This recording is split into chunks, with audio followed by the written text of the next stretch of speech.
உங்க அம்மாவை நீங்க சந்தோஷப்படுத்தணும்னு நினைப்பீங்களா இல்லையா? உங்க அப்பாவை சந்தோஷப்படுத்தணும்னு நினைப்பீங்களா இல்லையா? உங்க மனைவியை சந்தோஷப்படுத்தணும்னு இங்க இருக்கிற ஆம்பளைங்க நினைப்பீங்களா இல்லையா? உங்க கணவனை சந்தோஷமா வச்சுக்கணும்னு நினைப்பீங்களா இல்லையா? உங்க பிள்ளைகளை சந்தோஷமா வச்சுக்கணும்னு நினைப்பீங்களா இல்லையா? உங்களுக்கு உதவி செய்தவர்களை சந்தோஷப்படுத்தணும்னு நினைப்பீங்களா இல்லையா? ஏன் நம்மை படைத்தவனை நாம் சந்தோஷப்படுத்த வேண்டும் என்று நினைப்பதில்லை? பாரு, வானத்திலிருந்து மழையை பொழிவிக்கக்கூடியவன், அவன் மழையை நிறுத்தினால் யார் மழையை கொண்டு வர முடியும்? முடியுமாங்க? குல் இன் அஸ்பஹ மாஉக்கும் கௌரா ஃபமன் யதீக்கும் பிமாஇன் மஈன் கேக்குறான். இன்னைக்கு நம்முடைய சூழ்நிலையை நினைச்சு பாருங்க.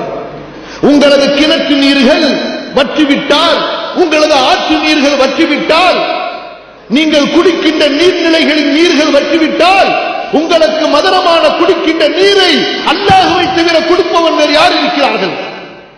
அந்த இறைவன் நாடவில்லை என்றால் இந்த நீர் கிடைக்குமா? அஃபரைத்துமுல் மா அல்லதி தஷ்ரபூன் அஅன்தும் அன்ஸல்துமூஹு மினல் முஸ்னி அம் நஹ்னுல் முன்ஸிலூன். நீங்கள் குடிக்கின்ற நீரை, தண்ணீரை சிந்தித்து பார்க்கவில்லை? மேகத்திலிருந்து இந்த தண்ணீரை நீங்கள் இறக்கி கொண்டு வந்தீர்களா அல்லது நாம் உங்களுக்கு இறக்கி கொடுத்தோமா?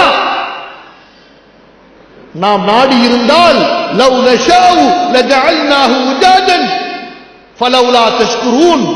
அந்த குடிக்கின்ற மதுரமான நீரை உப்பு நீராக நாங்கள் ஆக்கியிருந்தால் உங்களால் என்ன செய்திருக்க முடியும்?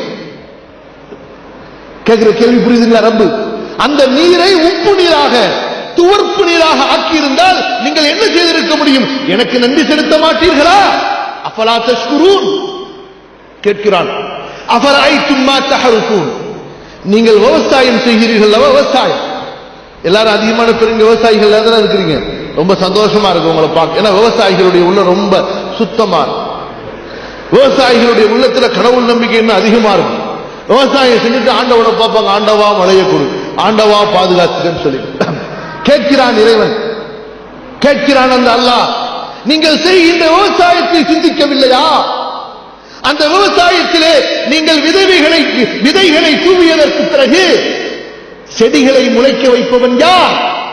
அந்த செடி, அந்த விதைக்கு என்னங்க அறிவு இருக்குது? அந்த விதையிலிருந்து செடியை முளைக்க வைக்கக்கூடியவன் யார்? நாம் நாடி இருந்தால் அந்த விதைகளிலிருந்து எல்லாவற்றையும் சாதிகளாக, பயிர்கள் இல்லாத கதிர்களாக முளைக்க வைத்திருந்தால் உங்களால் என்ன செய்திருக்க முடியும்? என்ன செய்திருக்க முடியும்?